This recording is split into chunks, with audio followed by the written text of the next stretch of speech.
right, Carl. So you are here in today's episode of Canna Vibe. Welcome to today's episode, ladies and gents. This is your main host, Chino.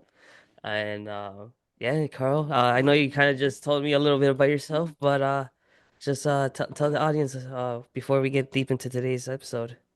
Yeah, thanks, Chino, and super appreciate you having me on the show. Super excited. So my name's Carl Sailing. I own a company called HighDay. HighDay is an all-in-one marketing command center for the industry. But I'm kind of like an OG in the industry. I've been around for a while. Started my first cannabis business in California in 2013. That was a delivery business. Navigated that business all the way through legalization into 2018.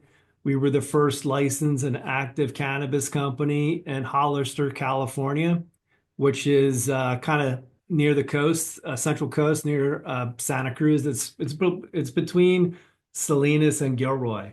So where all the vegetables and salad is grown for pretty much the whole country comes from that spot, which is amazing to see. And then took my company public in Canada in 2019, bought some other companies, and then in October of 2021, I stepped down from that business. It was a long 10-year grind and took a little bit of time off and then was started to work on what's now High Day because I had lots of frustrations trying to market my business as a cannabis operator. And I have a history in telecom and digital marketing and software and stuff like that. So I put all that together and turned it into High Day. Gotcha, my guy. So then, seems like we got a long journey to get to. But Yeah. so anyway, so like what really got you into cannabis? Like, like what sparked it up? Well, I mean, I was in cannabis as a teenager. I gravitated to it immediately. So it's pretty much always been a part of my life. And like reflecting back, because you don't really realize this when you're younger, but reflecting back, it was definitely a way to, I guess, soothe my mind or align things for myself. And then as I got older, I got really, really into health and fitness, and it's been a very important piece of my training, especially for recovery. A lot of times, even pre-workout too. So, um, I, I sort of think for me, it it's all medicinal use. Even when I use it recreationally, I still think it's medicinal for me. Are you a medical patient? I mean, I was a medical patient in California, Uh-huh. and then once recreation happened, you kind of didn't need to do that anymore. Gotcha. Here in the Memphis area, I actually live in Mississippi. I'm not a patient yet. It's kind of a pain in the butt to get that in Mississippi. Hmm. California, you could roll up to the place, say I've got a backache and walk out in 10 minutes with a card. And then as the technology progressed, you can do it with telemedicine and call up the doctor and say a couple words, and all of a sudden you've got a medical card. So gotcha. So then, like, how was it like being a medical patient in California? Like, like during like when you were starting to be a patient. Yeah, it was amazing. Way different experience than it is now. So first there were, I want to say probably 5 times the amount of stores that there are now. There were many, and in San Diego, which is where I lived, there was a bunch, and it blew my mind. My first experience walking into a dispensary, there's like 25 mason jars all along the wall with all these different cool strain names that I never heard of. Some I've heard of, and I always dreamed about, seeing or smoking. Back I grew up on the East Coast, so none of this stuff happened there, and you typically only had one choice, and that's whatever your dealer had, right? Yeah, whatever So the now plug I've got had. I've got all these different strains, so my mind just went boom, and I went on a quest to try as many of them as I could. Gotcha. But like, how was the process? going in, like, like how what did it take long for one to get accepted, or was there certain requirements? Yeah, so you had to, so every dispensary that you went to, you had to join their collective. And that's basically becoming a patient of that dispensary. Because the rules were where, as a dispensary, you could have patients that you would then grow medicine for. That's kind of what it was. And then people would pool patients together to then be able to have a lot of product in their facility based on their patient count. That was a loose defense for things. And that's how it went. So any dispensary you went to, you had to sign up to become a member. So it was like a you can say like a small community within the dispensary. Yes, a So collective is the terminology for it. so then, like, let's say if I were to walk in, like, and I wasn't a patient or in their program, like I wouldn't be able to purchase any cannabis from that dispensary. As long as you had a medical card, Uh-huh. you would then just have to sign their membership agreement.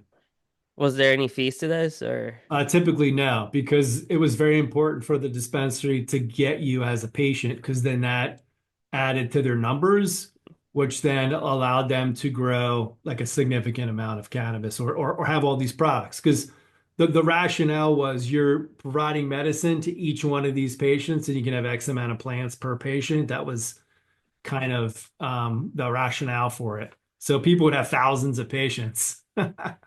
So so then, like, what was your like point of view on that? I guess like Um, looking back from now to that, like, you think that was a good structure? Well, honestly, it provided more access than it does now. Um, there wasn't the structure of making sure that the cannabis was lab tested and didn't have certain pesticides and contaminants in it. Hmm. Um, so that part I didn't like, but the ease of access and being able to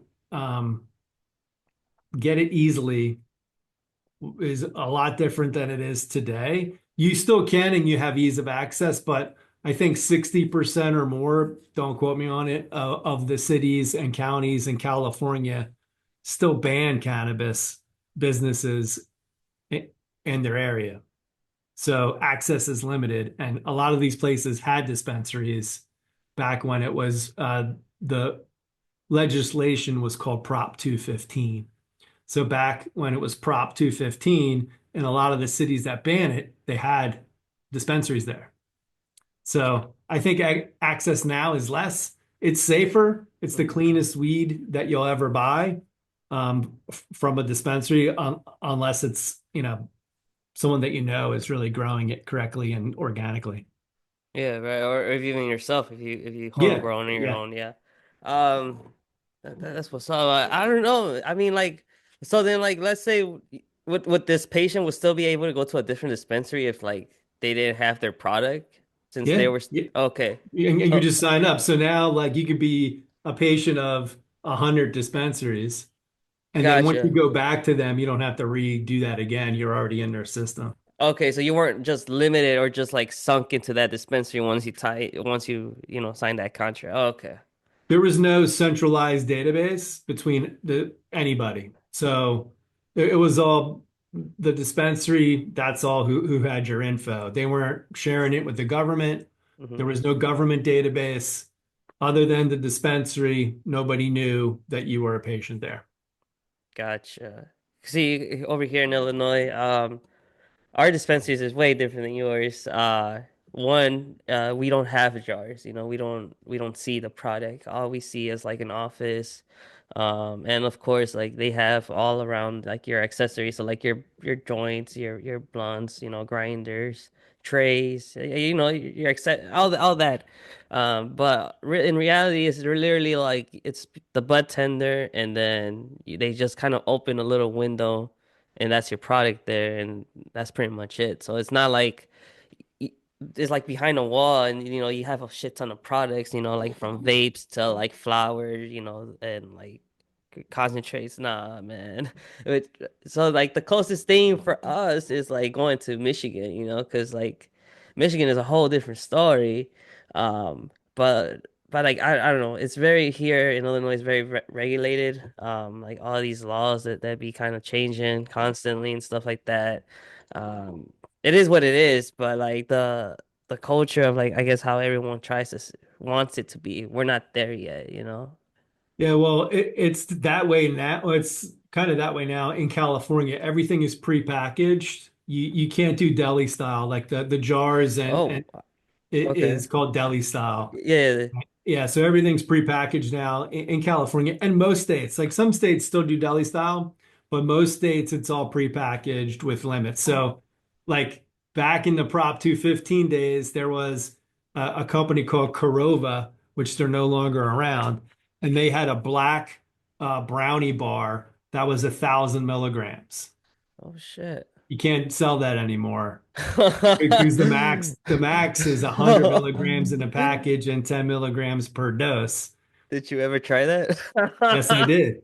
How Yes, I was that did. for you, man? It was it was amazing. It Did was you amazing. take the whole thing or like did you I probably did it in two different sessions. gotcha. There was another thing. This one lady would make hash butter and then take like regular products and add it to it. So she would take this Kit Kat and slather like a thick layer of hash butter on the back of the whole thing. It was amazing. Like just raw butter? Yeah. Yeah, And I'm active. oh, okay. But yeah, just hash butter. Damn. Yeah. That would have been fire. Super fire. Put that like on a twist or like on a Snickers. Yeah. Wow, okay. No, yeah, but that's very interesting that they don't have, the deli style there in over there in California. Because they really make it seem like, California is like the OG spot besides Colorado, but like, Yeah, it's and when you think about it, you actually really don't want deli style because you have people opening up the jar all day long. It's going to lose something. Terpenes evaporate, things like that happen, contaminants, people's hair drop in it when they're looking at like all kinds of stuff. So I think in the long run, it's better mhm. that it's not deli style. But I would like it to be different from the level of access, the taxes, and all that. But who knows if that's ever going to change? So how is it now? Like, did the prices have changed from before to now over there in California?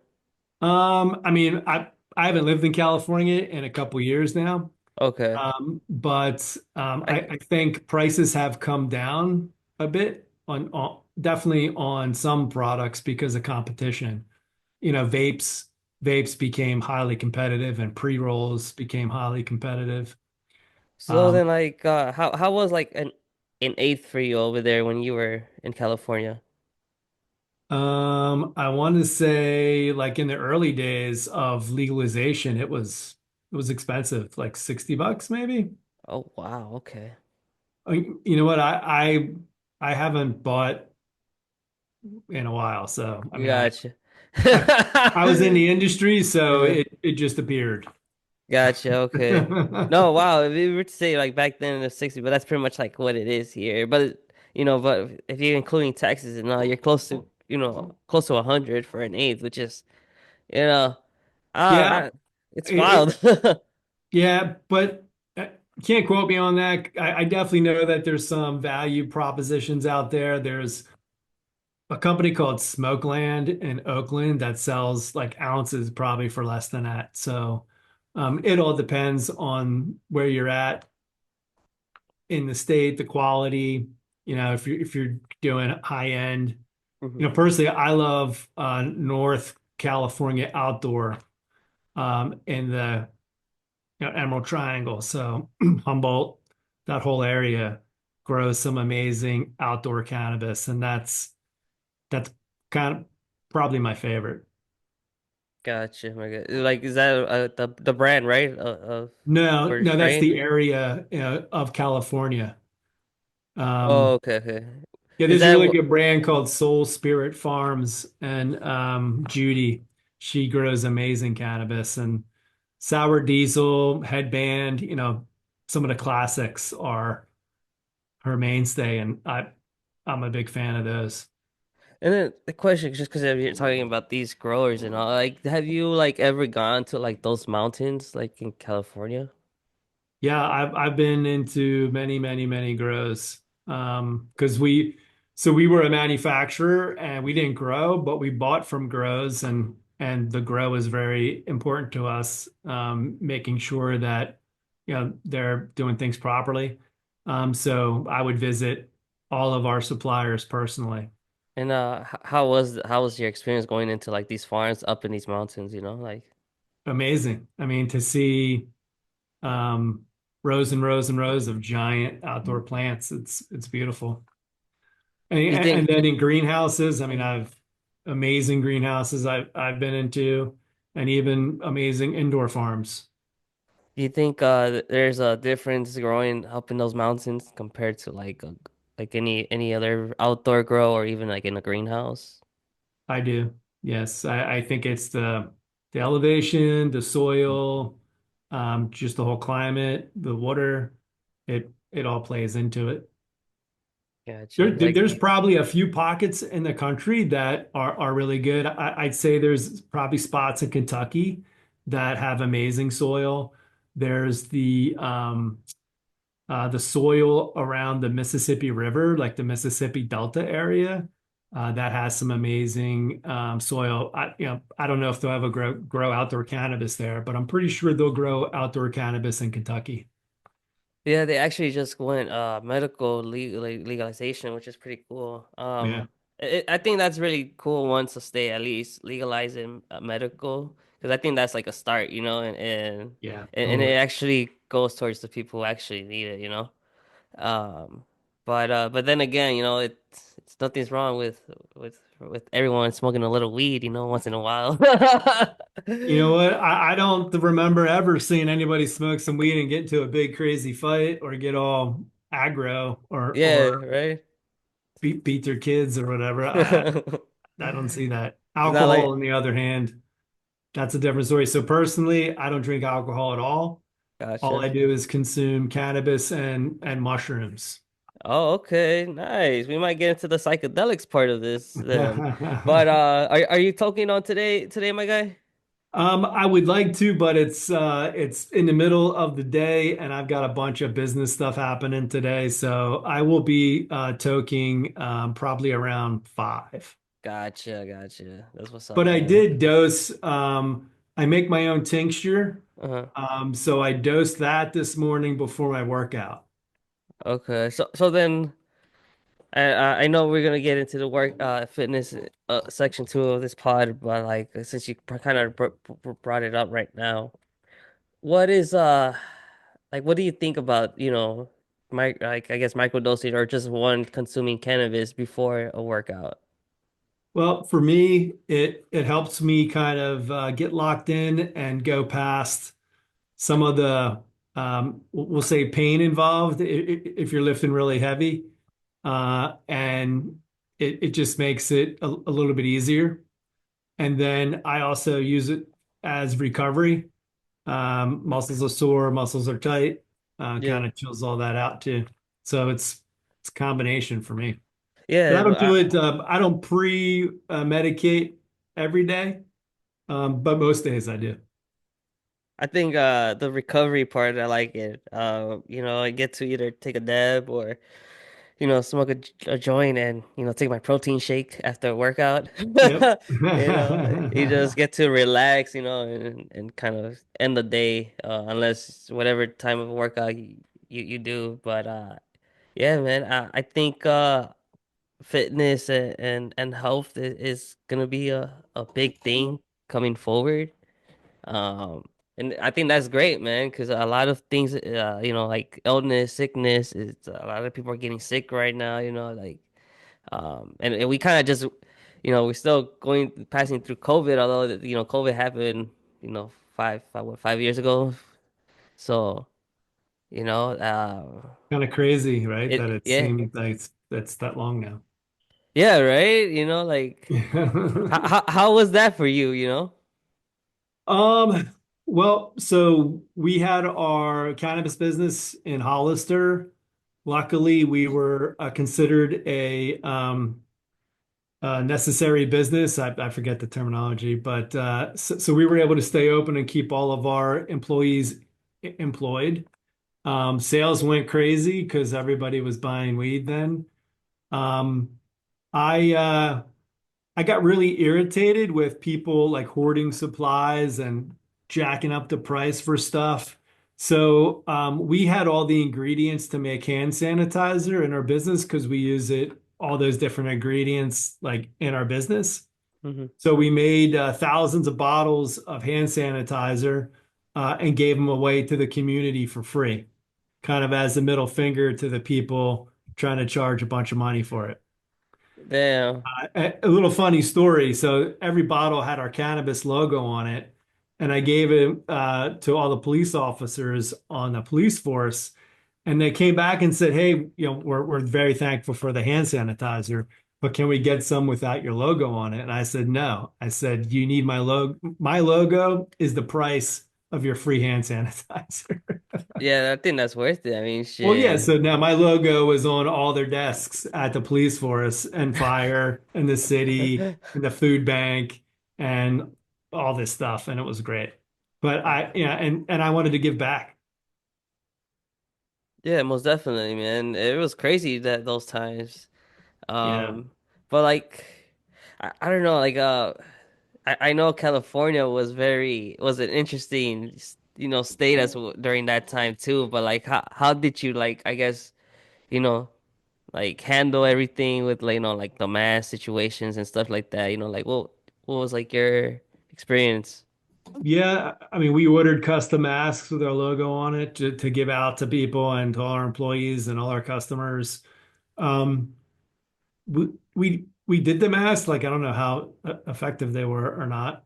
But it was definitely a scary time, like, especially in the beginning. Like you have no idea what the hell's going on. Everything was shutting down.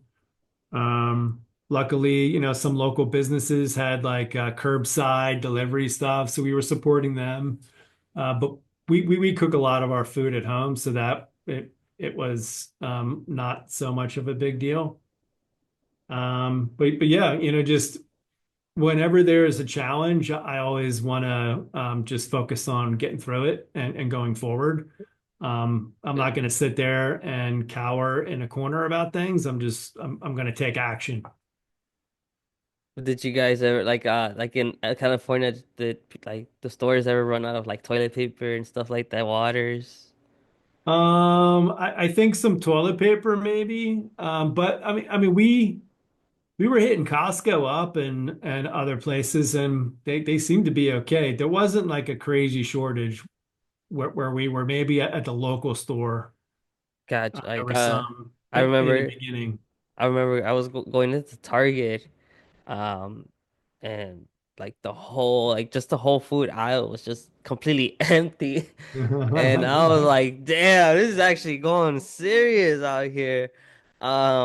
But I don't know, man. It's just wild to me, like how, like I don't want to get too political in anything like that, but like just in general, bro, like just like the government or just like how this illness kind of just scared a lot of people. You feel me? Like just being locked up in your home like all all day, like you weren't able to go outside. I mean, I guess you could, but then like, they kind of mandatory saying like only if you needed to or like the first responders.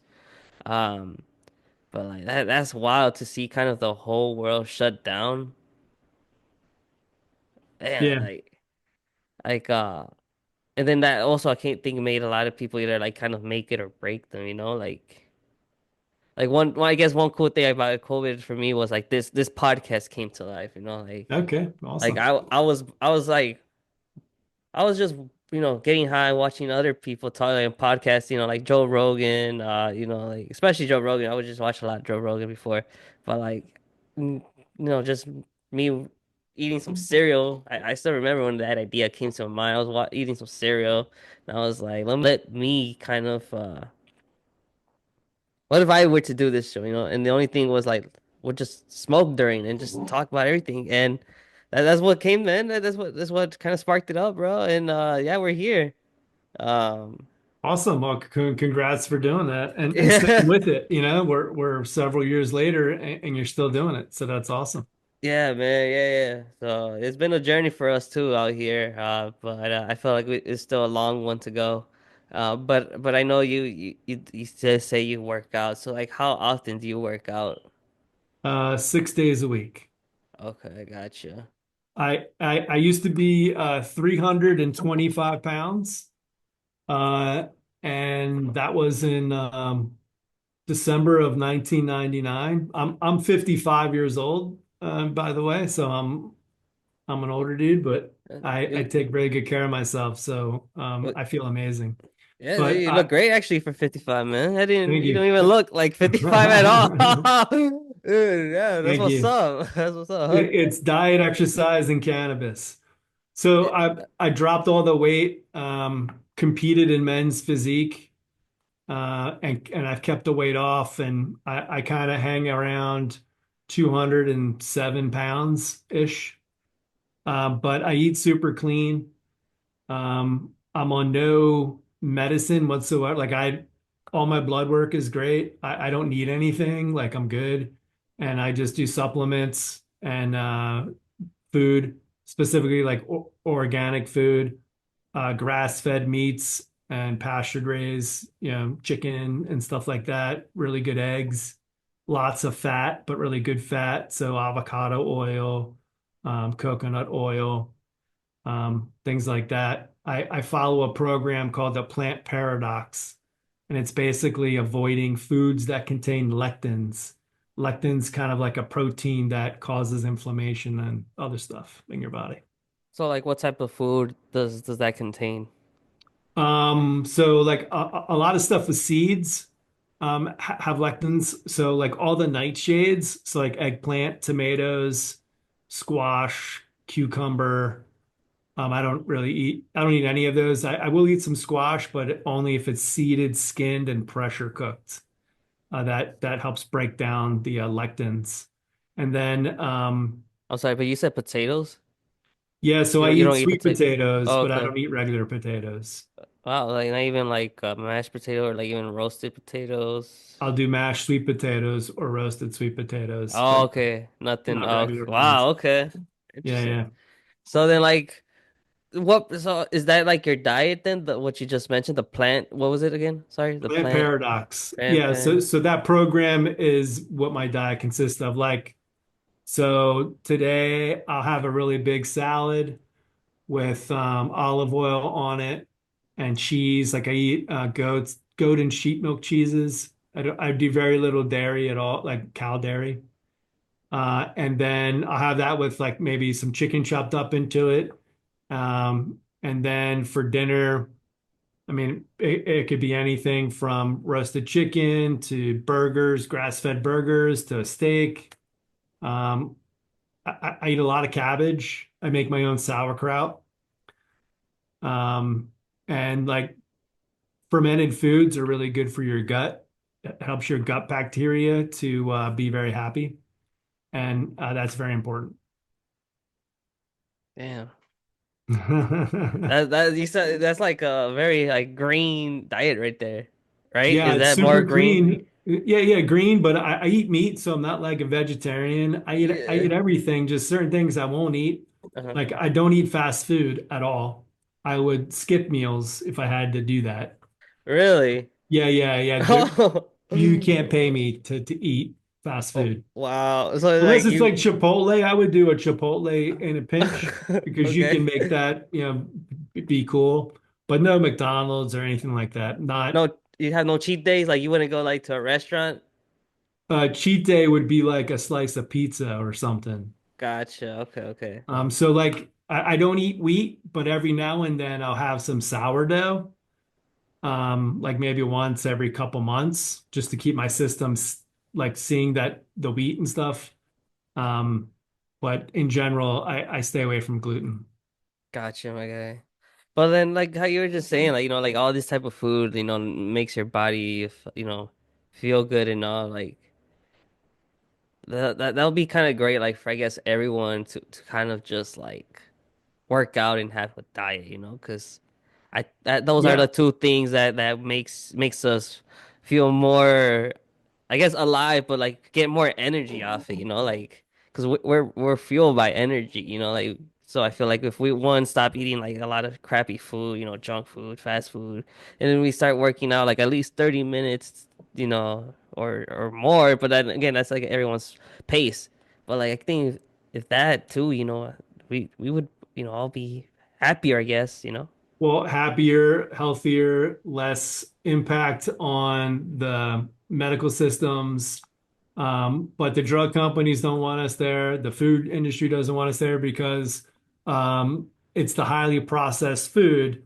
So you're eating all these calories that have no nutrients, and your body is starving for nutrients. And that's why your hunger keeps coming on and saying, hey, we didn't get what we were supposed to get. So you need to eat more. And that's why people have this sensation, like this craving to keep eating. I'm sure there's other reasons, but this is one of them. It is the fact that the food doesn't have the nutrients anymore in it because it's highly processed. So the food industry is really jacking us up. Like the food pyramid is all really wrong. Oh, most definitely. I had an episode a few like last month where we actually did talk about the food pyramid and like how it's kind of a scam, like they actually had like something that was not supposed to be on the top to be on the top, and I was like, what the like what? Like come It's like on, grains. Yeah. Yeah, grains aren't like oatmeal. Like there's all this craze for oats and stuff, and oatmeal actually can cause inflammation and brain fog and some other stuff. Like I don't eat. I used to eat oatmeal, but I don't eat any of it now.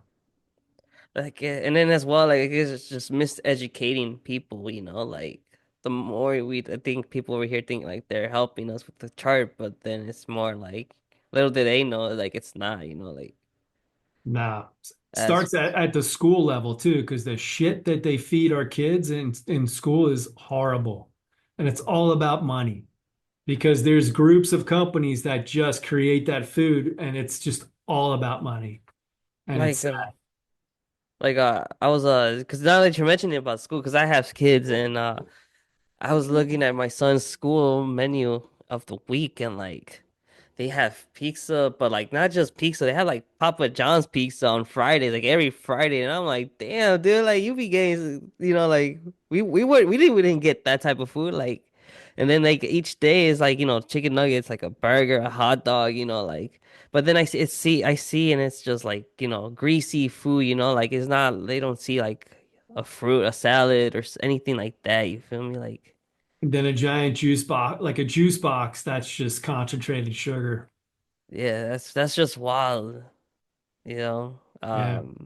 Yeah, but it's something I'm super passionate about. I'm also super passionate about the ingredients that manufacturers are using in cannabis products because we can all do better. There's a lot of companies out there putting really shitty, red dye number 4, all the different artificial colors and flavors and preservatives, and mainly the edible products. And Gotcha.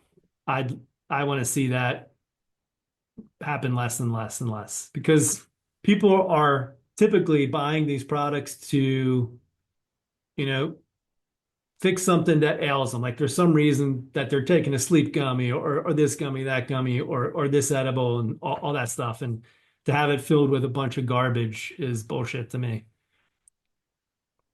So like I know we're going back to the cannabis side, but like what about like I guess in the growing process of cannabis, like have you seen anything that companies are doing that isn't right? Oh, isn't right? I mean, in the past, for sure, using pesticides that you shouldn't use or cutting corners like that. Um, but there's lots of people doing things that are right too. That are growing amazing products. Uh, So there uh, is a farm in Colorado called Eden Supernatural Farms, I think it's called. But um, they make the most amazing rosin products. So their entire farm is all for rosin, and they do this like Korean bokashi like natural farming. They go out into the woods and wildcraft nutrients for their plants. They have all these fermentations going on. And then at the bottom, it's all like living soil. So there's earthworms and just stuff going through it. And the plants are just praying. They're just like this, super happy. And the product that comes out of that is it's some of the best rosin. If you like the dab, this Mhm. rosin is the best in the world to me. And their They're is in their brand Colorado. just strictly in Colorado? They're not like kind of Nope. Nope. okay. It took a long time to get to where they're at and Uh-huh. a lot of work on the garden to get it to be what it is.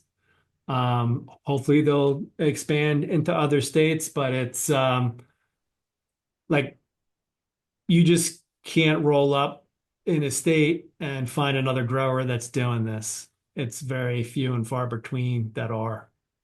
Yeah, and by the way, like you're saying, like that they use like the earthworms, and I'm guessing they make their own like Yep. compost, Yep. for all that and the fertilizer. So yeah, and that's I think that's a beauty about it too. Like how you can still like how there's a lot of people that are growers, but they're very passionate on like their growing style and like the careness of the plant, because at the end of the day, it's like. It's a living thing too, but like it's because it's a plant, but like it at the end, like you want that experience of someone smoking it or even yourself smoking it, like a great experience, a great taste of the terps, no molds in there, nothing like that. So yeah, most definitely. And so like you made your Hollister cannabis company. So how was that? Like I know you also mentioned that you moved it to Canada, so Well, I didn't move it to Canada. or I went public in Canada. Um, in the US, it's challenging to take a cannabis company public on the stock market. Yeah, mhm. that's when you have shares that the public can buy shares in your company. And it's definitely a way to raise money. So we ended up doing that in Canada. We had an opportunity, and that enabled us to raise money and keep growing the business. So there was no operations in Canada. It's all in California and then ultimately Arizona as well. Oh, okay, okay. So I'm guessing you just had some stockholders in Canada or Yes. Like investors and some of the investor kind of relation people were up in Canada. gotcha. Some of my Uh, board, the board members, a couple of them were Canadian. is this company still running right now? Yeah, no, sadly, I after I stepped down and handed it over, the people I handed it over to completely fucked it up. So it's not trading anymore, and I'm not really sure what they're doing. Gotcha. So once you kind of stepped out, you just completely kind of like not have any part of this comp like you don't Yeah, no, and then like I said, the people that were running it jacked it up, and yeah, there's and probably like lawsuits happening soon. So that like in what way though? If you know like if you want to elaborate on that. they screwed over all the shareholders Wow. in a big way, Damn. including myself. Wow, that's wild. Yep, cannabis is crazy, man. There's lots of really amazing people in this Mhm. industry, and then there's lots of really shitty people in this industry. Yeah, that does suck, man. Because coming into this industry when one it became legal in Illinois, and when I was starting this whole podcast, I really thought, one, because I came from like the culture of like smoking with my friends, like we all used to match with each other. One had a blunt, the other guy had another blunt or a joint. We all kind of vibed out, but then you kind of start to realize when you start networking and starting to, feel other people's vibes. It's not really like that all the time. No, And that's no. a shame because like this is supposed to be like the environment or the industry where we all kind of do get along, we all vibe out, we all smoke, we all love the same thing, which is cannabis. why do we always have to hate on each other? And the people that are here for the culture get that and vibe with that, and they're part of it. Yeah, most definitely, man. Like I appreciate every single guest that comes on this pod, and like I collaborate like with doing vlogs, doing reviews for them because it's like it's amazing because like you get to work together and then you get to experience other ways of networking, other you get to even meet up with other people that they mutually know, you never know, that's the thing, right? You Yeah. never know. Um but yeah, Carl, my guy. So overall, like what was like your top products for Hollister Cannabis, like what were you guys, I guess, main like known for? Yeah, so we were mainly known for a product that was called hash bone. And hash bone is a bubble hash infused pre-roll. Oh, okay. So like So with we would like make bubble wax in the hash. middle. No, so we would make bubble hash, and then after it's freeze dried, we would kind of plane it and make it super sandy, and then we would take that, and the mixture was 75% flour and 25% hash, and then we would homogenize that all together and then put that in cones. Oh, okay, okay, got you. Yeah, yeah. So this was way before hash holes became a thing, or even people like putting the distillate through it. This Uh-huh. was homogenized all throughout the whole thing. Gotcha. So like throughout the whole joint was all mixed with hash and bud. Yeah, Amazing. it was amazing. Did And between 30 to 40% THC on average, but some really great flavors. Like, we'd be able to, what was like take your top strain for like a for like blueberry bubble hash and then add that to a Jack Herrera flour and just make some amazing tasting product. damn. That Yeah. does sound fire though. It's awesome. And then I don't know if you ever made bubble hash before, but it's super fun. No, I It's really haven't. interesting. It's solventless. So you're just using ice and water to make um, like a full plant extract. Everything's in it that you want, and it's truly awesome. I Have you made it? Oh Have you yeah. made some?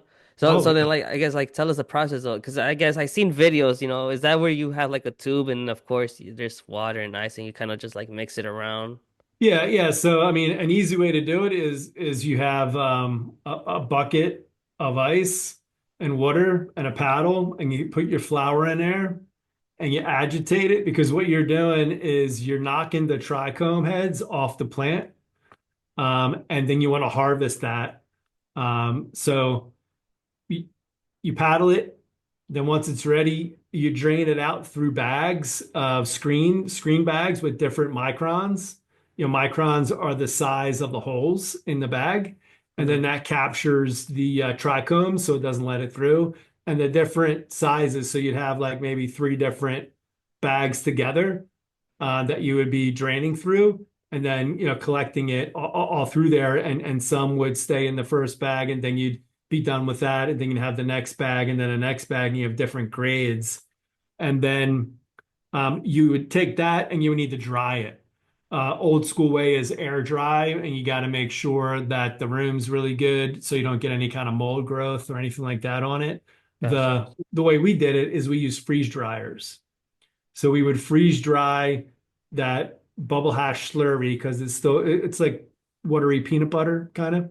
Hmm. Freeze dry that, and then it's all dried, and then you take that and break it back up into hash, and you can either turn that into rosin, but by pressing it, or like we did, we just put it into joints. You can bake with it. There's a lot of things you can do with it. Like the leftover buds then, or am I right? You're talking about the leftover buds or You can use leftover buds and make hash totally, or trim. Like all the trim, we would turn that into hash. And if we were making like really high end hash, we would do it from flour. okay, gotcha. And that takes a little bit longer. You need it to soak a little bit longer in the water, and you'll probably run it a few times through. So you'll do one wash, Uh, drain it all, and then do another wash, and then probably do another wash. so like, this is like what like a process like what like a day or two? Or you can do this all in one day? You could do the washing all in one day. The freeze dry takes typically 12 to 15 hours. Oh, okay. So Yeah. you typically do your thing, stuff all your freeze dryers, and then let them run. Gotcha. Okay. Seems like not that bad. I mean, I recently just kind of finished doing my first grow. Oh, I congrats. yeah, thanks. It was my first time, and surprisingly, it went through. The flowering, the harvest, everything. And I have it here in my jars. So that's pretty much what's been kind of holding me for winter. What'd you But grow? so I grew three plants. One was called heart-shaped lunchbox, and the other one was called Heckenchonker. So those two seeds I got it from uh an expo or convention center, NECAN. So it's like a business to Yeah. business. So I'm sure you heard of it before. So I went there and uh, 30 Bird Genetics. I'm not sure if you ever heard of them too. They're from Maine. They had a booth there, and I went up and talked to them, and they kind of just like, hooked me up with some seeds. So those are what two of the plants are from, and then my third one is it's grip cake. But I got that seed from like off like an ounce bag from Michigan. So like I guess I was like lucky to get it off from that batch, like the bag. But yeah, but like it was my first time, so I wanted to see the trial and error, see how it went down. Uh, but yeah, so I was really YouTubing a lot, trying to read books, articles, because I came here not knowing, but I did have a couple of like friends who did help me because I do know a few people who grow and have experience growing. So that was also nice. That's cool. Yeah, I grew it in California before I got into the industry because I wanted to make sure that I knew what it took to grow cannabis. Gotcha. And Yes. so like I guess when growing, like did you guys have like any restrictions on growing? Like how many plants a home grow Yeah, it could was get? six plants Oh, per okay, not adult, per adult. So I did six for me, and then I had six clones going at once with my fiance. That was in the house too. So it's kind of 12 plants. But gotcha. I grew a lot of J1, which is skunk number one, and something I think it might be Jack. I forget. Yeah, it is. It's Jack and skunk together is J1. See, you like the gassy stuff. Um, I like I like pretty much everything. Like it, there was a weird thing that kind of I progressed through some sort of realm of where I don't get paranoid anymore from weed at all. Like, and I I like sativas, indicas, hybrids. I Mhm. like them all. So like do you have like a favorite strain so Yeah, far that you smoked? my favorite strain is sour diesel Okay. from California. That's gone full term because that one takes a little bit longer to flower. It's about 10 to 11 weeks to really get it to be as ripe as possible. And in a commercial environment, that's a little difficult when you have things that you can turn in 7 weeks. Hmm. So sour diesel's not widely grown, but if you get with a good outdoor grow, they can do sour diesel and it's amazing. So Nice. Okay, interesting. My favorite one is cereal milk. cereal milk, yeah.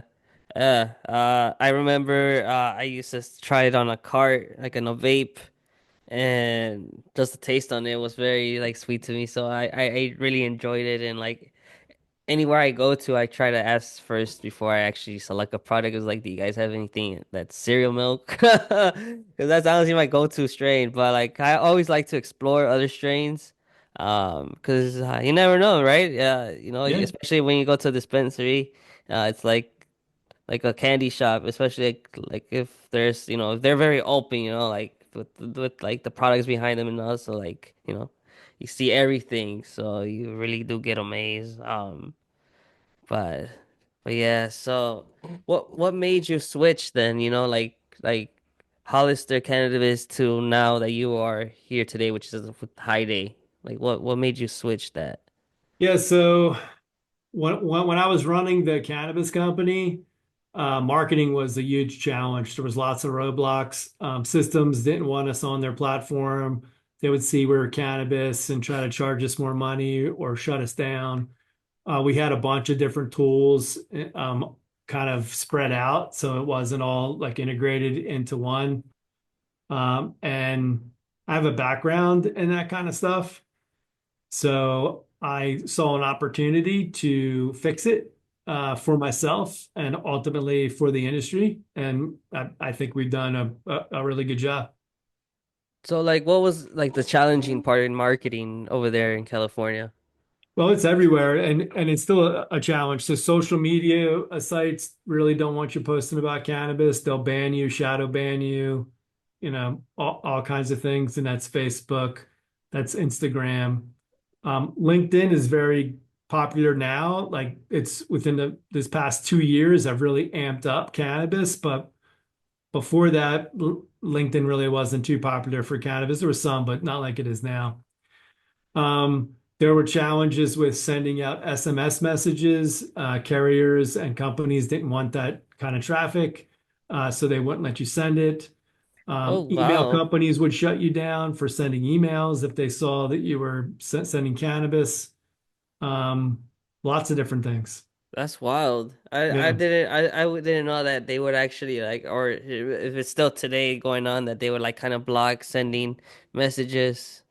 Yeah, And SMS, if you're not on like an approved cannabis network, yeah, they won't touch you.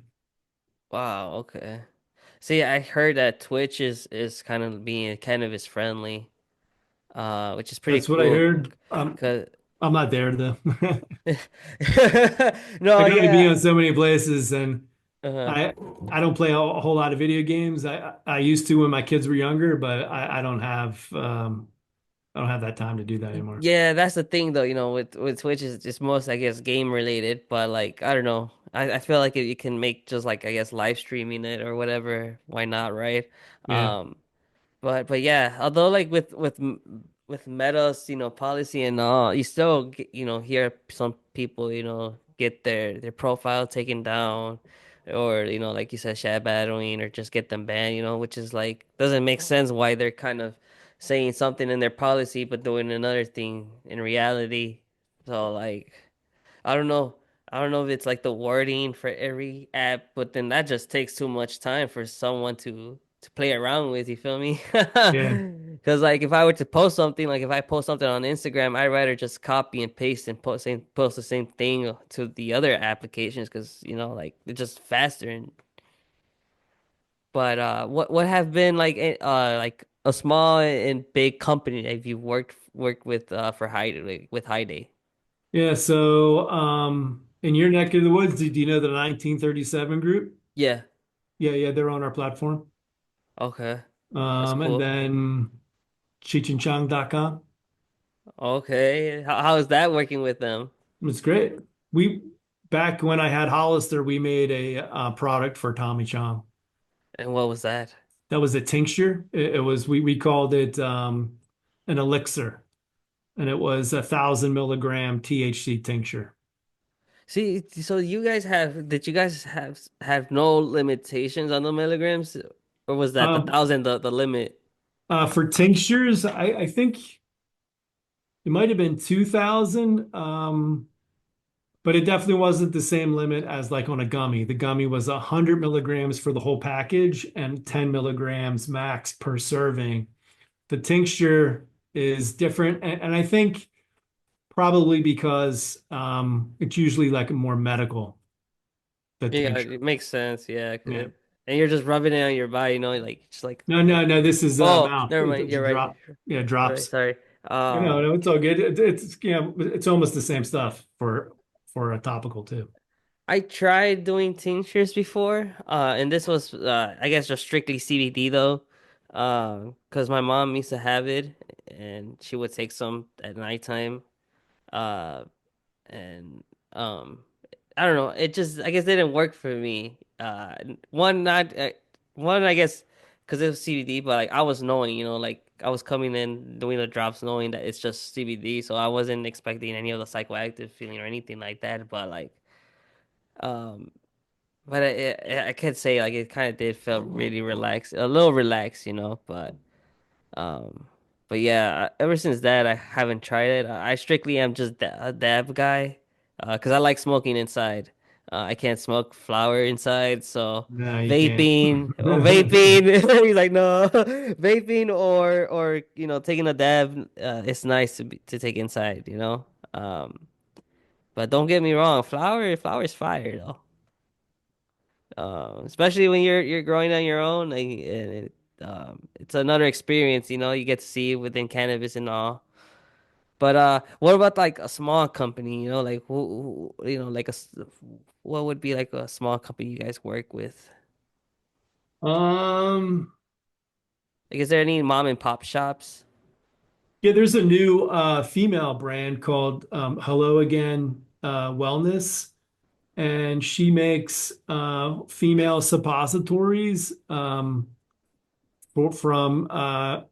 hemp, Delta 9 and CBD and a bunch of other stuff. And they're just launching, and they're on our platform. So then I know that it's a digital marketing thing that you guys do with HighDay, but like what exactly do you guys provide for services? Yeah, so we don't do the marketing, we enable the marketing with our platform. So we're like Salesforce or MailChimp or one of those other companies. So we have a SMS platform and email, social media management and posting, reputation to respond and track reviews, landing pages, website chat, stuff like that. So we don't build all that, like the Okay. marketing piece, but we enable the marketing to run. Okay, so is it more like some analytic stuff you can say, or? No, Oh, it's actually the platform that runs the marketing. oh, okay, okay, okay.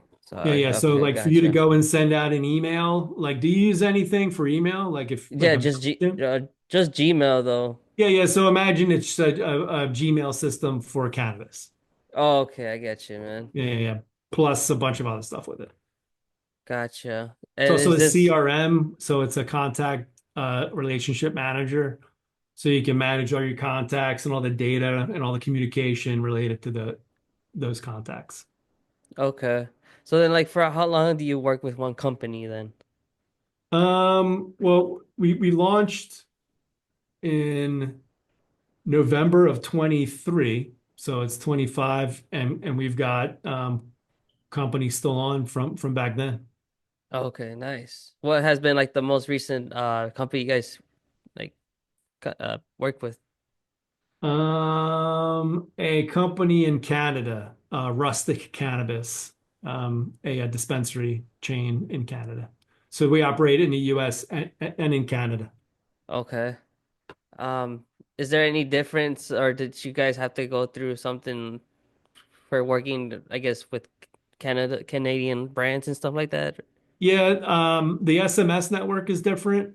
We have a Canadian network, and then the pricing's a bit different, and the packages are a tiny bit different because there's just slight differences between them. Have you been to Canada? Like, Yeah, I've been to Canada twice. have you shopped at their dispensaries before? Yeah, I shopped at I think it was Tokyo Smoke maybe or someplace like I think it was something like that. And how's their like in Way like the different. culture? Well, they've got a long-standing cannabis culture there. I mean, cannabis has been in Canada for a long time. But as far as like the retail stuff, the packaging's super bland. Like you can't have a bunch of advertisements on it. Like the cereal milk, with that cereal milk thing, that would never fly. Like you're gonna do that. Oh You can just have wow. the name cereal milk and that's it. Like no images, no, it's very bland, monochrome colors. It's like it's pharmacy kind of stuff. So very plain. Very plain. It's starting to change. I think they're starting to allow some new stuff, but the advertising and marketing is more strict there than in the US. Yeah. But like Um, overall, like their products though, like like can you say like, oh, like I still remember I smoked this in Canada, or like anything like kind of stood out to you? Uh, I mean, there's a lot of companies that are in both the US and Canada. Like Jeter is up there in Canada, and they killed it in California and Arizona and a bunch of other states. So, and there's a lot of the same products. There's rosin, there's Mhm. gummies, I mean, there's a lot of the same stuff. Gotcha. Because I haven't gone to Canada. It's probably one of my go-to like to do probably this year within the next year to go and actually, vlog it out and see how the cannabis industry is over there. But like I guess just because I don't know, maybe because I seen it just on a movie or whatever, but like they really made it seem like cannabis like Canadian cannabis is really good out there. Like is that just because it's like, entertainment or can you like say like yeah it's pretty decent out there. I really can't confirm Okay, that or deny it. I think I bought like a couple joints there when I was there. So I don't know. I hope it's on par. I mean, it seems to be people like it. They keep buying it. gotcha. That's what's up, my guy. Yeah. um but before we wrap this episode up, we got a few more things to get to. One is music, man. So like what is like your go-to playlist or music list when you're token. Yeah, so I'm a hard rock metal kind of guy. So I'm listening to things like Pantera, Iron Maiden, Megadeth, Metallica, Lamb of God, that kind of stuff. I also like blues. I'm a big blues fan. Um, there's like the Black Keys or the Heavy, Dirty Honey. Um, yeah, so just I can appreciate some rap and hip hop, but Mm-hmm. that's not on my playlist. And I want more rock and cannabis and cannabis. I mean, rock and cannabis together. Uh, Um, do you besides like metal rock, like do you listen to other types of rock? yeah, I mean, I like classic rock is good. I also Mm-hmm. like classical music. Like anybody that plays an instrument amazingly, I appreciate that. Um, no matter what it is, really. Because the level of dedication and time and like what it took to get to that spot to where you can play that instrument the way that you are, I very much appreciate that. So I enjoy that stuff. No, most definitely. I feel like especially when it gets to like with rock music, like in a guitar solo, like how they can go up and down on the strings and actually make create that sound with their guitar. It's pretty cool. I actually used to listen to rock. I still listen to it now and then. But but yeah, I actually had a phase. I used to be into skateboarding. I used to there was a summer where I used to wear just skinny jeans and and t-shirts and just skateboard and listen to rock music. My mom used to think like I'm crazy or something with those pants, And it'd be like, 90, 80-degree weather in Chicago and it'd be like, humidity, so, but yeah, I mean, That's funny. uh, yeah, so like I mean, I like rock, dude. Like I could name you a couple of bands. I listen to like like Green Day. I listen to Bon Jovi, Monty Crue, Guns Like N' Roses. Lincoln Park. Yeah, a little bit of that. Yeah. I really do like old rock. Like that Bon Jovi Journey era. Like that type of rock. I do. Maybe because like my dad listens to it too. Yeah, Um, but I don't know. Every I guess in general every era of music has its own, you know, pop, top music, top songs or whatever. totally. But yeah, just because you mentioned metal, like have you did you listen to or heard of Avenged Sevenfold? Oh yeah. Okay, yeah, I'd say that's the only metal band I listen to. Um, You ever heard of but Slipknot? I heard of them, yeah, but not their music. Yeah, we did a project with one of the members of Slipknot, Clown, and we made a special hash bone pre-roll. Um, It was a Oh, multi-pack cool. with his logo on it. Oh, wow. How was that, how was that experience It working with was him? awesome. It was awesome. Got to go see him and at the studio. Yeah, I was saying that I'm a big fanboy for stuff like that. And if I can go to a studio and see people like make music and stuff, I'm very happy to do that.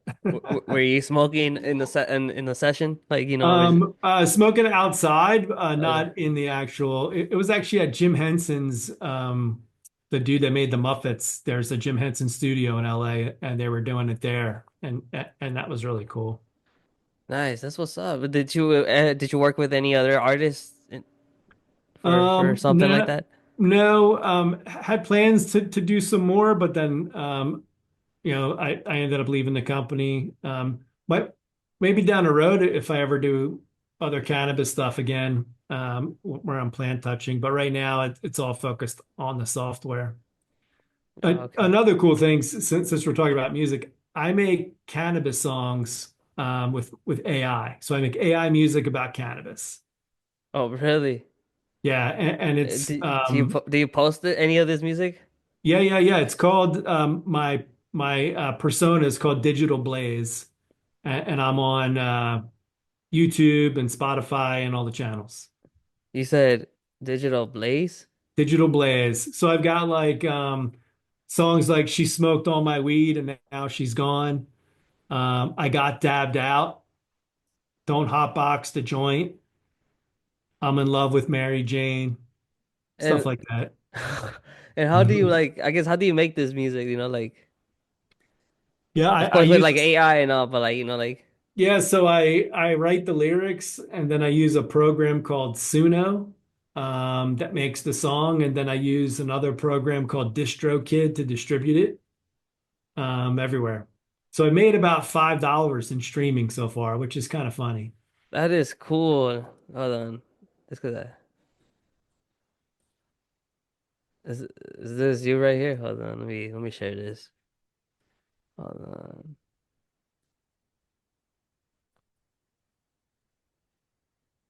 Right here. Yeah, yep, She wrapped me in a Oh, warm that's cool. embrace. She healed my broken heart. Hey, you just write whatever.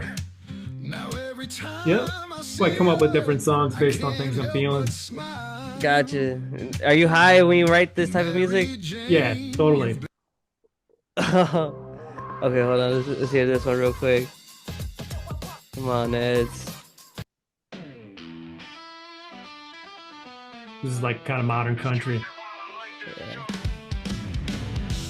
Do you have any like hip hop or anything like that you made? Yeah. Click. If you see on the right there, he paid a high price. you can hear Yeah. when the dead stood, where dreams took flight. First Okay. come as I stepped into the light. I like the old school beat to it though. Yeah. So this is about And hide Luke away Scarmazio, who was in jail for those like um, me. for nonviolent cannabis crime, and got released. And he wrote a book called High Price. So I wrote a song about that. I've got other ones too for another dude called Edwin Rubis. Yeah, Uh, right here. yeah, that's my hardcore version. Oh, is that like did you made another a rap rock version too? Yeah, Gotcha. So what about what's his story on this guy? yeah. So he's been in jail for he was sentenced to like 40 years or something crazy. Hmm. Nonviolent cannabis. They didn't even find cannabis on him, not even on him. And he's been in jail for 18 years or something crazy. And the And whole then what's community was really trying to get Biden to pardon this dude and a bunch of other cannabis people. And he didn't. He pardoned like his kids and a bunch of other people, yeah, but he very pardoned. few cannabis people that were still in jail. He pardoned a bunch of people that were already out of jail. But there's a bunch of people in jail for doing exactly what I had been doing for 10 years. And that's bullshit to me. Um, so the way that I know how to do is just to kind of get the message out, and I try to make different songs to do that. Like I've got another one for Freedom Grow. which is another group trying to get people out of jail. Okay. No, I had to look him up real quick. But yeah, I know where you guys are you're talking about now. I was seeing this last year too with people were making a post about him. Yeah. So besides that, do you know anything more about his story? Like on like so what? So like did he just get stopped by the police and they caught him or like since he had no Um, cannabis on him or like there, um, I I think that they thought that he was distributing in a big way. I'm not Mhm. 100% sure about all that. I just know that it's even if he was, he's paid his price totally. He should be released now because it's like things that everybody's doing without getting arrested anymore. So Yeah. anybody that's in jail for doing anything like that at all should be immediately released. It makes no sense, especially in the states that it's legal. So if someone's in jail for distributing cannabis in Illinois, they need to be let the fuck out. Yeah, most definitely. Understand because again, I don't think that's the crime, you feel me? Or even that's just It's like not. it's not. I mean, but yeah, I don't know, man. I think that's just like the system itself. Is again, of course, it's still corrupted, but like, I feel like yeah, you're holding up spaces there where people who actually need to be in there have to, need to be in there, not people who smoke or just had an eighth or like a dub on them, Yeah, you know. totally. Um. Yeah, that's pretty fucked up. Because again, it's like no one's giving you like no one's like holding you back on like if you want to smoke weed or not. Like no one's stopping you from doing other shit. Like doing crack or whatever. That's your choice. I'm just being honest. Like but I don't know. What would you think? Like for example, like these. I think is it Oregon? I believe it was Oregon that kind of just legalized everything. Like, what would you think about on that? Like Yeah, I kind of think that's a mistake, you think especially so? some of the harder drugs that are Yeah. are more addictive. Cannabis isn't really physically addictive. It's probably more mentally addictive if it's addictive at all. And there's not the same kind of withdrawal. It just doesn't, it's not the same to me. Yeah, Uh, most definitely. I don't think it's a gateway drug. I don't think it's harsh. I don't think it should be on any schedule. I think it should be descheduled and totally, regulated for recreational and medicinal use in the United States across all states Were you for it when are you for it what they're trying to do with like schedule deschedulizing it from was it from from one a to three. from a 1 to 3? Yeah, I mean, I am because that gets it moving to where it's off, and it changes some of the tax implications to cannabis businesses because there's a thing called 280E, which is a tax that cannabis companies have to pay if you're trafficking a Schedule One substance. So everybody has to pay higher taxes. So I would like to see that go away. Honestly, I would like to see it completely off the schedule. I don't think alcohol is on the schedule. So it should be off. Yeah, right. As much as they want to compare it to alcohol, they should at least, take it out there. Yeah. Um, yeah, no, man. I feel like they just do it whatever, like, whatever I guess um works for them, you feel me? I think it's Um all about money that too, at the end of the but day. like I don't think cannabis should be taxed as hard as it gets taxed. No, there's no reason Whether for it. wherever you're at, whether if you're like in Arizona, Illinois, Michigan, Colorado, it should be, if you're gonna tax, at least at a low tax, like at least like, like but not too much. But I know you said that you were working, you make music with AI and stuff. So, my guy, what's your point of view on AI? I know AI is getting very advanced and stuff like that nowadays. I'm for it personally. I want to be the group that understands it and knows how to use it. I don't ever want to be left behind from anything like that. because there's going to be kind of two groups of people, maybe several, but if you look at it just in two, people that adopt it and use it and can control it, and the people that don't and are kind of left behind and are lost. Well, Because it's not going back. It's not going back to no AI. mhm. And the AI that we're here today is the worst it's going to be. It's only going to continually to improve. But like, what do you think like that? I know like with AI and all that, it's gonna start affecting like to humanity and all. Because like for example, you have already the Neuralink and stuff like that.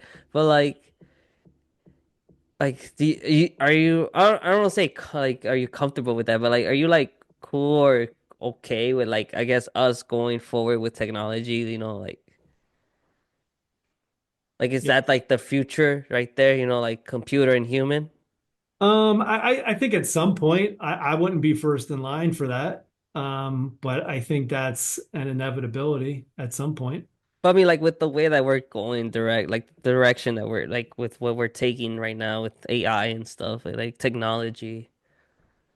I think it comes down to the responsibility of it all, to not use it irresponsible. And it's like who's training it and what data are they using, that kind of stuff.